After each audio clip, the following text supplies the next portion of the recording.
All right. First rule of this channel, we not talk about the channel. Second rule of this channel, this is not legal advice. So this is going to be week 3, how the sausage was made. I got to get this done really fast because I've got something I got to do tonight. In general, there's going to be a lot of when you're right, you're right. And there's also going to be a lot of when you're wrong in this one. So anyways, hopefully you guys rolled out your Jauan Jennings shares. He's the guy tonight. This is week 3 fantasy MVP. Again, your scoring settings and my scoring settings may be a little bit different, but 41 points. 12 targets, 11 receptions, 175, 3 touchdowns. Now, Barkley does look like he's going to be a beast this year. Kyron Williams, again, sometimes, just being on the field, it makes a big difference when it comes down to that stuff. Derrick Henry, again, he's still the king, it looks like. And then Dak Prescott, Jonathan Taylor, Lamar Jackson, Brock Purdy. We'll get into some of these other guys, Chuba Hubbard, Malik Willis. Again, when you're right on this one. So breaking this stuff down a little bit more, I was able to kind of pay attention to some of the games a little bit more than usual out there right now. And we got 2 Monday night games left to go, the Jaguars and the Bills, the Commanders and the Bengals. So Patriots, Jets, I already talked about this one a little bit. In general, again, the Patriots, until Drake May gets on the field, they're probably going to be very conservative. Jacoby Brissett is not going to really, be a gunslinger. That's going to make the Patriots like one-dimensional in this high volume rushing attack with a defense that should be pretty good most of the time. And then they go up against a Jets team that has a good defense and can control the tempo of the game, both on offense and defense. And then, Garrett Wilson did have 9 targets. Aaron Rodgers just has to be serviceable. Brees does look like he's in a little bit of a timeshare now with Braylon Allen in that one. I don't know how much I'd be going after any of the toys, but that was generally what happened in that game. The Jets just control it the entire way through. Don't think that necessarily downgrades Ramondre, but again, that's more of after waivers. We'll get into some of that stuff. So Browns and Giants in this one, like a little surprise. I thought the Browns would be able to control the game in this one, and they weren't. Again, Malik Neighbors, he does look like he's going to be a little bit of a league winner at the price that he was likely going at if he can continue this ridiculous efficiency. So he had 2 touchdowns in this game. Well, I shouldn't say ridiculous efficiency. Ridiculous efficiency from a fantasy perspective. I don't know how many touchdowns he's going to have, but if all the scoring is going to go through him, that's like generally good from a fantasy perspective. He did have 2 touchdowns. Again, I imagine they're going to take away a lot of the deep shots on him, and he's going to have to get his damage done with yak on, crossing patterns. So like 8 for 78 in this one. The only other guy that's like really interesting, and I did already saw this, like I was looking at. So Tyrone Tracy, he did have 5 for 23 in this one, and that goes along with another 2 targets, 2 for 17. So at a certain point in this game, it did look like Tyrone Tracy may end up being the guy because I believe Devin Singletary fumbled in this game. But then Devin Singletary actually ends up finishing the game with a very strong fantasy performance, like 16 for 65 and a touchdown. And that's to go along with like 4 for 43 and 4 touchdowns. So again, very fringe when it looks like Tyrone Tracy in the future. And I don't think there's anybody else that's like really any fantasy value. Theo Johnson does do 3 for 1 for 13. I don't know, again, how consistent we're generally going to get, like Danny Dimes, 24 for 34, 2 touchdowns. And again, it does look like the Giants controlled this game. It was a 21-7 at halftime. And then the other 8 points came late in the fourth quarter. So it's Deshaun Watson, like 2 touchdown passes in this one. The big news before I look at the running backs, Amari Cooper, 7 for 86, again, 2 touchdowns. So again, chasing that opportunity of the stats, like sometimes they lie, sometimes they don't. So those air yards, those targets, 12 targets in this one. So again, buying low on certain guys, like, yeah, I would have been selling. Yeah, I would have been buying. You do you on that one. Jerome Ford, 10 for 37 to lead the backfield in this one, and 4 more targets. So again, he's going to be in that like RB2 range just because of opportunities, even though not going to be the best offense more likely in the world. And again, we could talk a lot about that, like being attached to good offenses as like 2s or 3s may be more valuable than being the one in a not a good offense at this rate going on. So Packers Titans, I will, I'll pat myself on the back when I deserve it sometimes. So Malik Willis, he did look better at the end of his time with the Titans. And because of the nimbly bimbly, 6 for 73 and a touchdown in this one, he was already going to be fantasy relevant. And then he does another like 13 for 19, 202 and a touchdown. So again, like that passing work just becomes the gravy on top of the rushing work. And he's able to give you like a very solid week. So I don't know how many people out there were streaming Malik Willis, like 25 points, But like, hopefully, again, sometimes that's just what the tea leaves tell you to do, is roll these guys out there. Now, the other thing that was a little interesting, and I want to be looking this one up, and I bring up this one so I can go look at like Josh Jacobs. So Emmanuel Wilson looked like he was rolling in this one a little bit. So like 14 for 43 and only one target for 5 yards for Josh Jacobs. Emmanuel Wilson ends up being, the vulture, 12 for 50. And then he also does 2 for 35 and a touchdown in this one to go along with it. Now, for the most part, as long as Jordan Love's out, like most of the toys for the Packers, like this is not surprising that they weren't able to be the guy. Jaden Reed was only guy that I think would have been fantasy relevant, 2 for 19 in this one to go along with 4 for 50 because how he's using the rushing game. So that's not surprising. Will Levis, 36 to 34, 2 for 2 in the passing game again without, I bet he fumbled. Yeah. It wouldn't be a Will Levis game unless like there's some ridiculous turnovers. So the other one in this one, and I kind of kicked myself. So I have the Jets in my main money league as a defense. And in my other league, I was like, man, I know this is going to be the role to do. And I kind of kicked myself because like, I knowing the right role and then not being able to have the roster spot to roll the right role, that's not fun early in the season for me, to be able to hold on to the guy. And then Tony Pollard, like really disappointing, 6 for 14 to go along with like 3 for 15 on 4 targets. DeAndre Hopkins, nuke, 6 for 73, a touchdown. And then also Calvin Ridley, really disappointing, 1 for 9 for 3 in this game. So again, better pieces of better offenses always is going to be better than like, good pieces on bad offenses, like unpredictable offenses in this case when it comes down to this. And then the other touchdown goes to Nick Vannett early, like not very fantasy relevant in that one. So anyway, that was basically like just the Packers controlling this game all the way through. You can see that like 20-7 at halftime. Bears Colts. This one was a little wild on this one. So it ends up 21-16. We finally get our first look at like a real Caleb Williams. And I am curious to watch the tape on this. So 33 of 52, 363, 2 touchdowns, 2 picks to go along with it. Does fumble once and it was lost. The other interesting thing, and I saw this like Roshan's active, 8 for 30 in this game. The question about like who to roll out of all the running backs, like right now, like I would stay away from like offenses that are bad, and I don't know what usage is going to be. So DeAndre Swift, I thought it was going to be Khalil Herbert. It was Roshan. So DeAndre Swift, 13 for 20 on the ground. And then like 4 targets, 2 for 22. But Roshan, another 5 targets, 4 for 32. So like, I don't know, are we going to be throwing money at Roshan? Is he going to end up taking over the backfield? Again, this is more than likely going to be a mess going forward in this one. And then like Rome, 6 for 12 or 6 for 112 and a touchdown on 11 targets. There's a Cole Kmet signing. And again, like this gets really interesting, like trying to be able to predict this. So with Keenan Allen out, I guess we could theoretically say that Cole Kmet could move now up into that like that number 3 range, which is going to make him fantasy relevant. I don't know how much like the consistency of this is going to go moving forward. Like the Colts are really bad on defense out there. Over to the Colts, like Anthony Richardson, 10 for 21, 67, 2 picks to go along with this. And again, I talked to my co-manager in my main money league. Like we were already plotting to throw him away for a bag of chips. Like, if someone wants to ride the Anthony Richardson train at this point, like this is what I suspected was going to happen in the season. Like someone else's problem at this point. I do have Jane Daniels, and I probably will be spending on Sam Darnold in that league.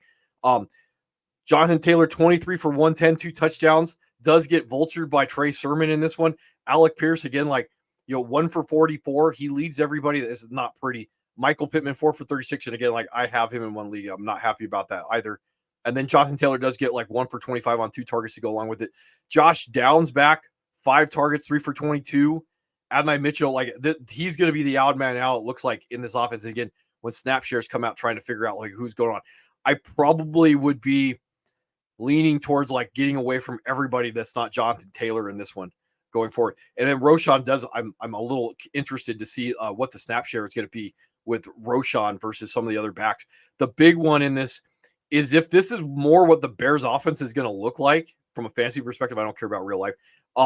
If Roshan's going to be doing like 5 targets a game and 8 carries, yeah, he's going to jump into like RB2 land at that point. So the bigger thing is going to be like breaking down Khalil Herbert and DeAndre Swift. Like this is ugly. but like there may be something to speculate on in that backfield going forward in this one. And as you can see, if you're interested in real football, so it's 7-0 Indianapolis at halftime, and then the second half, the Bears put up 16 points, and the Colts are able to put up like another 14, and that's just basically your game in this one. Moving forward, Texans, Vikings. And I did bring this up to somebody that was wondering about this. Like the Vikings defense is set up to basically like stop the run and blitz. And if you think that like you're going to be able to predict what goes on when any team plays the Vikings, you're probably going to have a hard day. So like theoretically, we talk about like the grift, like implied point totals in this game. Like I don't know how many people are like, oh yeah, the Texans are going to score 7 points in this game overall, and the Vikings are going to hang 34. So CJ Stroud, 20 for 31, 215, 1 touchdown, 2 interceptions. And again, without the nimbly bimbly, he's just like not going to be fantasy relevant. This is probably going to be across the board for most of your rushing quarterbacks going forward. You actually see that Davis Mills came in the game because of how big of a blowout. Now, Cam Akers did leave the backfield, but again, Minnesota jumped out to a 14-point lead early, and then this was like negative game script when it came to the Texans in this one. So Cam does 9 for 21. I don't know how much this is going to be consistent going forward, especially because would not be surprised that Joe Mixon mixes extra time. The bigger issue is going to be how or if Damian Pierce comes back early when it comes down to like Cam Akers, because he was the guy. He was also the guy that caught the touchdown pass on a 8-yarder on 3 targets to go along with this. Now Stephon Diggs does 10 for 94 on 12 targets.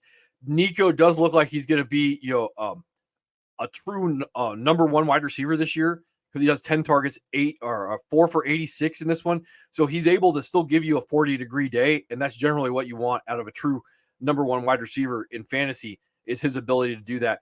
Tank does like 5 for 62 in this one going forward. Don't see the rookie getting anything involved. And then when it comes down to the Vikings, I did see Sam Darnold may have some issue with his knee going on. He came out and went back in the game. He does 4 touchdown passes. So again, like if we can track those offenses that are generally going to be throwing more, and that's what the Vikings do, even in the red zone, Sam Darnold is going to have more value. So as long as Sam Darnold can do this relative, like we're going to have something special when it comes down to that. So Aaron Jones does lead the backfield. So maybe I was expecting a little bit more of a split. He does 19 for 102. He also gets it done in the passing game, 5 for 46 on 6 targets and gets a tug. So Jalen Naylor, sometimes like when you're right, you're right. It doesn't matter how the sausage is made. 3 for 31, 1 touchdown on 4 targets. So again, like if you rolled out your Jalen Naylor shares, you were happy how it got home. And Justin Jefferson things in this one. I think that's about this for this game. So right now, like the Vikings, maybe we could speculate on certain guys. I don't know how much. After 3 weeks, I would expect that like Aaron Jones is going to be like quote unquote league winner. He may, but definitely like, a guy yanked him in my main money league after last week. So again, trying to get a 3-week understanding, like Aaron Jones may be just a pure running back 2 with a little bit of variance in it, but like, I don't know why I would be taking anybody out of that lineup at this point. Like, I think we have a pretty good understanding after 3 weeks, like who are the guys we can trust and who are the guys that we can bench at this point. So Eagles and the Saints. So again, this is one of those ones where like, if you think we know 15-12, and it was 3-0 Saints at halftime at this one. So Jalen Hurts, surprise, turnover machine. So he throws an interception. He loses another one. I believe the interception was actually in the red zone in this one. So he does 3-11 to go along with 8 for 25. But there's Barkley, 17 for 147, 2 touchdowns. And that's to go along with another 4 targets in the passing game. And this is the bigger thing. Even if this is check down monster work, the 4 targets, like as long as he gets some design passing work, and he's like that big, like, right now, I would not say it would be hyperbolic to say like, if we redrafted right now, like Barkley would be the 101 in most leagues. Now, Devontae Smith gets knocked out with a concussion. I did see it. I think it may have been, no, that's not it. I did see it. It wasn't dirty. I don't know what anybody's talking about. Like football's football. Like he tried to cut back and a defensive lineman clipped him. So like, you better watch out for those defensive linemen that are coming downfield with a full head of steam. If you think you're small and that guy's not going to try and knock your block off, and he led with his shoulder. So whatever on that one. The bigger issue behind this is it does look like AJ Brown is going to miss another week.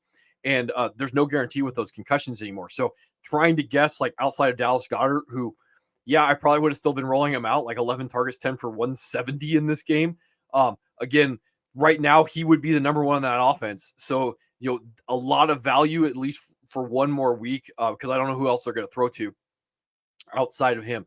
There's our boy Johnny Wilson, 1 for 11. So like maybe we can speculate on Johnny Wilson, Paris Campbell, Jahan Dotson, 3 targets. So like he ain't going to be the guy at this point, like trying to figure out who's going to be the number 2 going forward. Now, when it comes to the Saints, not entirely surprising. I don't know how much I would have been chasing Derek Carr. Like he does do like 14 for 25, like 1 touchdown, 1 interception. Alvin Kamara continues to be a bell cow, 26 carries to go along with another 3 targets, 3 for 40 in this one. Doesn't get home. Chris Olave does get a touchdown in this one, 6 for 86 to go along with this. Not really surprised on anything else. I did see Rashid Shaheed, 5 targets, no receptions in this one. It's not really surprising considering like he's going to be like, boom bust in that range. So like he just didn't get it done. The other one to keep an eye on, there's our boy Mason Tipton, 4.340 out of Yale, 2 for 11 on 3 targets. So he may end up being the number 3 in this offense. I don't know how much like he's going to be fantasy relevant, but this is one of those guys to be tracking going into more likely next season. Let's see. Chargers Steelers. So this was ugly again to be predicted. 10-7 at halftime. Justin Herbert got knocked out of the game. I believe Harbaugh said that like once he saw him getting up and limping, he was pulled right away. So like Taylor Heineke finishes the game like 2 for 24. So like I think I did see that Justin Herbert did leave the game or was seen walking in a walking boot. Like for whatever that's worth at this point, like who knows? This was again an ugly game. The Steelers were able to just hold on and do it in the second half. Like this is what I thought was going to happen in the preseason or the offseason with the Steelers. They can win every single one of their games with their defense as long as they have like some type of serviceable offense. And that's generally what they have, especially now with Justin Fields. So they can just have this like really ugly game. Now, I don't know how much I want pieces of like either of these offenses because they're both like similar to that, except for the fact that the Steelers have like the much better defense. But Justin Fields, like again, he does 25 of 32, 245 yards, 1 touchdown, 1 interception. Only 6 for 6, but does get the rushing touchdown. So again, that's the biggest thing with the nimbly bimbly guys is you get the to double your pleasure when it comes to possibility of like scoring touchdowns. So again, you get the touchdown pass, you get the rushing touchdown, and what's he finish as this week? Right there, top 10 quarterback, 19 points. Like I'm not going to shake a stick at that for the most part. So he's still able to get it done. So like those guys, those rushing quarterbacks have so much value, even if they're in like bad or I should say like bad offenses. So J.K. Dobbins does 15 for 44 and was a little surprised to do that he was 3 for 10 in this game. But again, like chip down monster work. So if you were rolling him and you realize what he could theoretically be in this offense, which is this week, that's how it's going to go. Now, the bigger news in this one, those 15 carries, they go to J.K. Dobbins.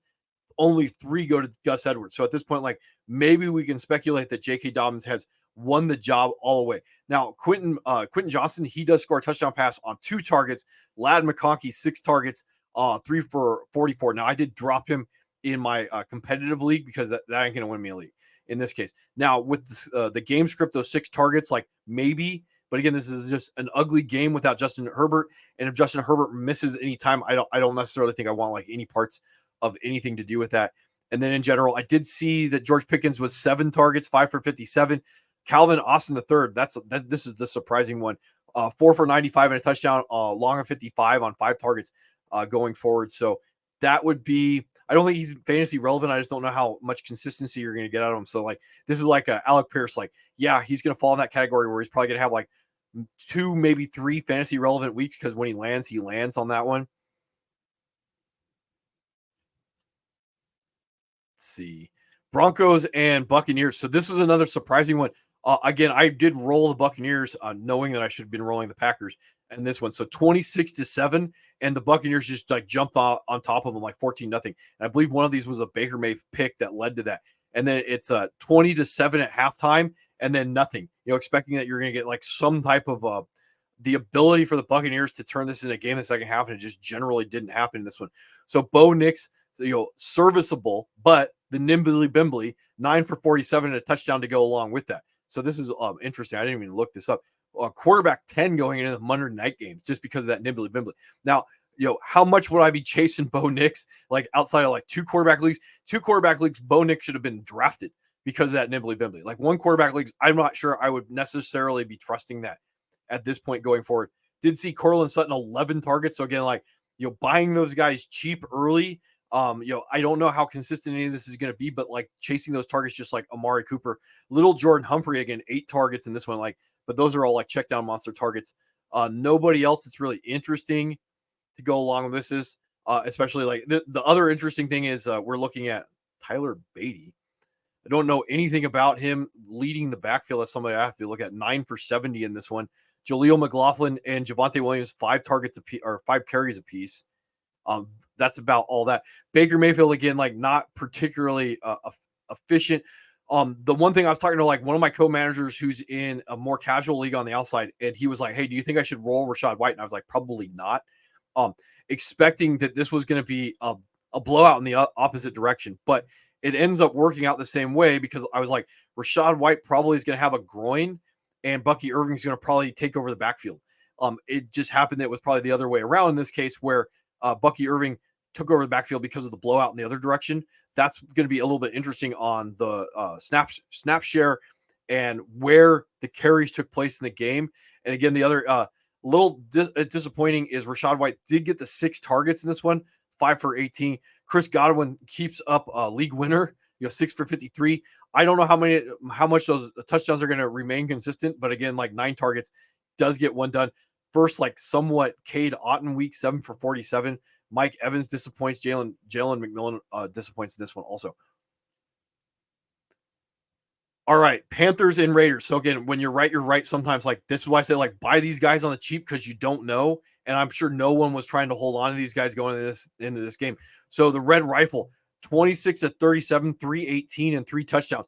And as you can kind of see, like it was already pretty much over at halftime, where it was 21-7 at halftime going forward. Now Chuba Hubbard, 21 for 114, and he also does 5 for 55 in a touchdown passing game. Yeah, so like that's why I said like you're probably getting that slight upgrade. So now he's back in RB2 land. And then, obviously if Jonathan Brooks is on your wire, I would be picking up. I don't know how consistent this is going to be. So like, I would be selling as much as I would be buying, but like I could have been buying last week for cheap. This week, I can speculate a little bit on this one. Leggett does go 3 for 2 for 42. Diontae Johnson, 14 targets, 8 for 122 and a touchdown. So again, hopefully you rolled that guy out too to go along with this one. Miles Sanders does vulture one late in the game. I want to see if there's anybody else. Tommy Tremble at one point, like 3 for 29, long of 20. That was a little interesting that I saw what was going on in this one. So yeah, like speculating on this one. Over for the Raiders. Now, I don't know when and how Gardner Minshew got yanked out of the game because it did look like it was relatively close when he got pulled. I don't know like when this happened. Aiden O'Connell does throw a touchdown pass, and it was to I think it was to Jacoby Myers late. I want to make sure on that one.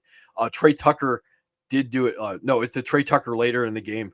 I thought it was the Jacoby Myers. So Trey Tucker, 9 targets, 7 for 96, 1 touchdown.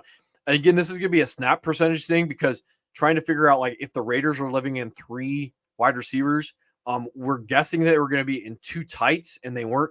Brock Bowers does disappoint, come back to earth a little bit, like 4 for 3 for 41. Michael Mayer down there, like 3 for 1 for 7 in this one. Really disappointing. Devontae Adams, 9 targets, 9 for 40. And then the big news in this one. So because of how I thought the game flow was going to go, again, when you're wrong on that one.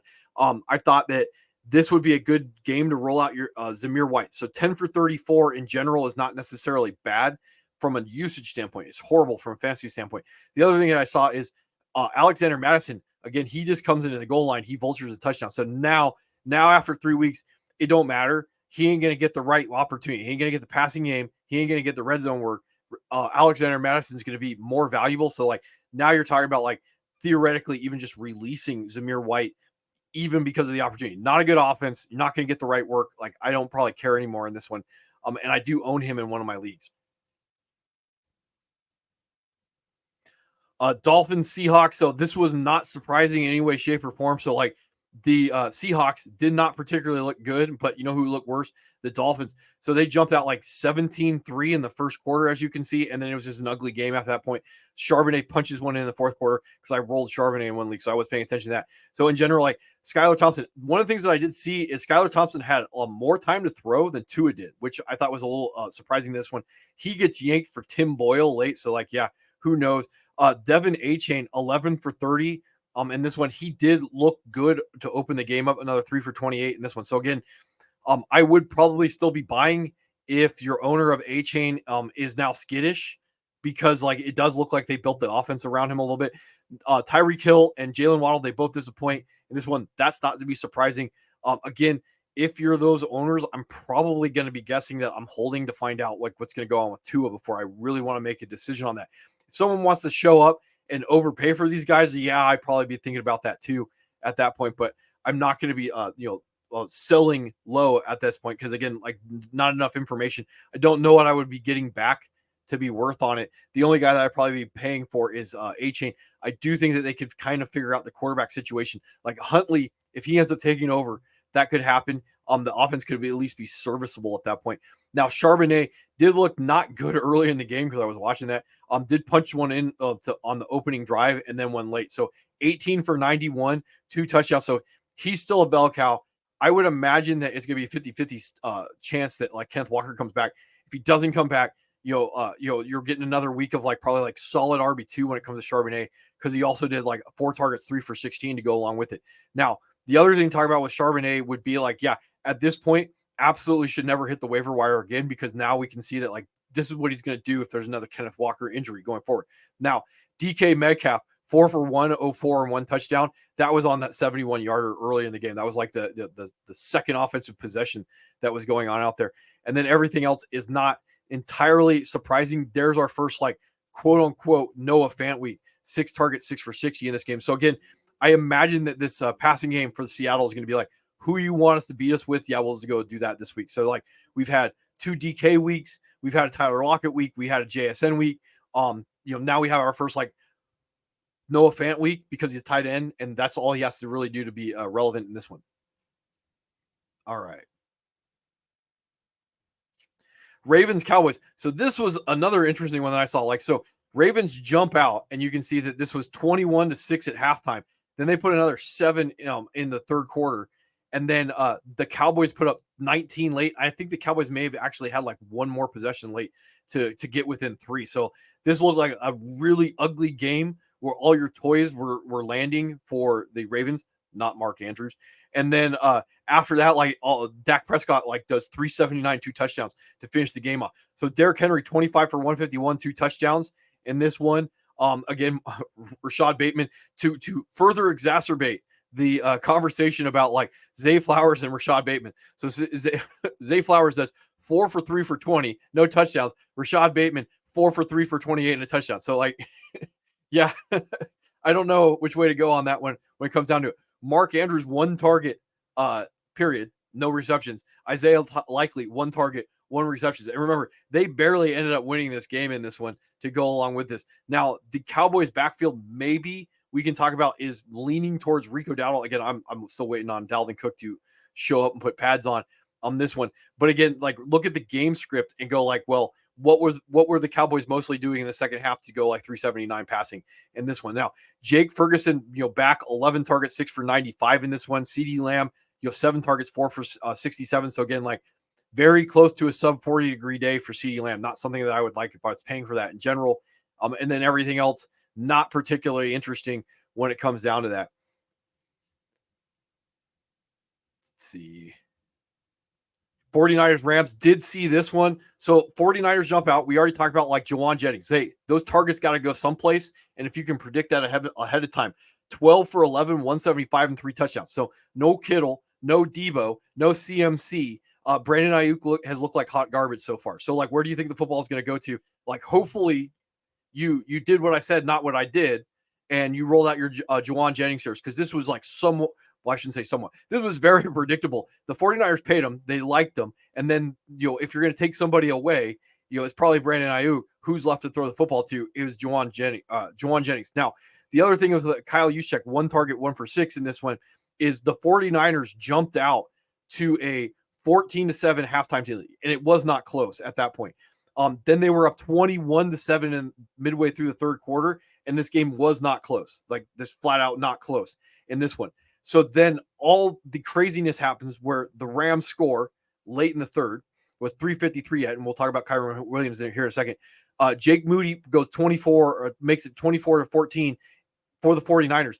He misses a field goal late in the game, which allows the Rams to tie the game up, and then there's a long punt return, which allows the Rams to get in field goal range to kick the game-winning field goal. Now, there was one play after that, if you're wondering about that. But anyway, that was generally the script. This is just bad coaching. I don't know how you are able to control the game the way it was until that point in the game, and then you just can't ice it.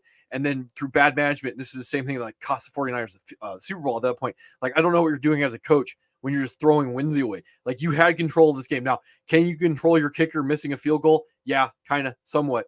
But also no. So like that's just the way it's going to roll sometimes. Like, the kick that would have iced the game doesn't happen. Well, you still got to finish the game off, and you put yourself in a position where you needed to kick the field goal to ice the game, despite being controlling the game for most of it. So Purdy does throw 3 touchdowns in this one.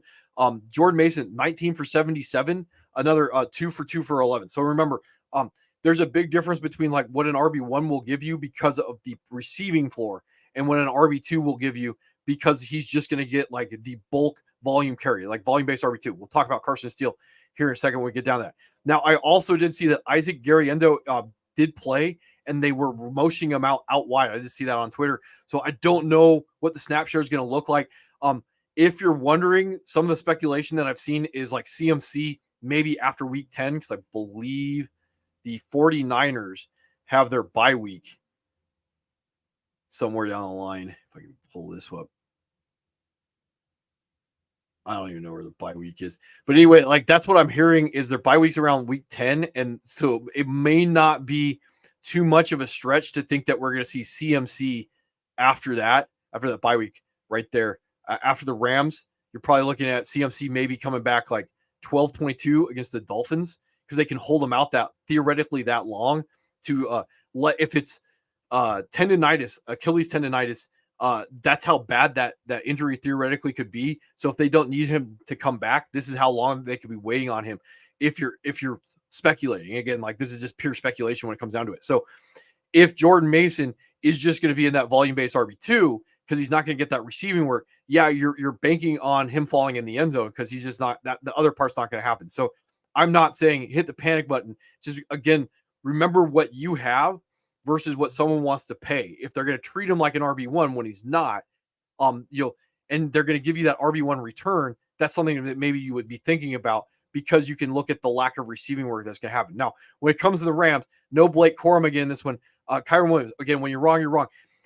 This is not a good offense. I still think there's going to be problems with it going on. I think the 49ers may be distracted. There may be a little bit of a train wreck in this one, but, and here's the asterisk on this one, if you're on the field that much, you're going to have your opportunities to score touchdowns. So 2 touchdowns in the passing game or the running game, and then he gets another one in the passing game, even if it's on only 2 targets, 3 touchdowns because you're on the field that much. That's just the long and short of that. Now, where do those targets go? Well, Tutu Atwell, 5 for 4 for 93 in this one. One of those was late in the game that like 50-yarder to put him in on the 1-yard line. I think this was the one that tied the game up. I'm trying to see where Colby Parkinson, 5 targets, not very efficient. Jordan Whittington, 3. Demarcus Robinson, 4. Tyler Johnson, 4. So again, like maybe I'm still speculating a little bit on Jordan Whittington, but I'm waiting on the Cooper Kupp news before I like really care about anybody else in this offense going forward. All right. As I rant away.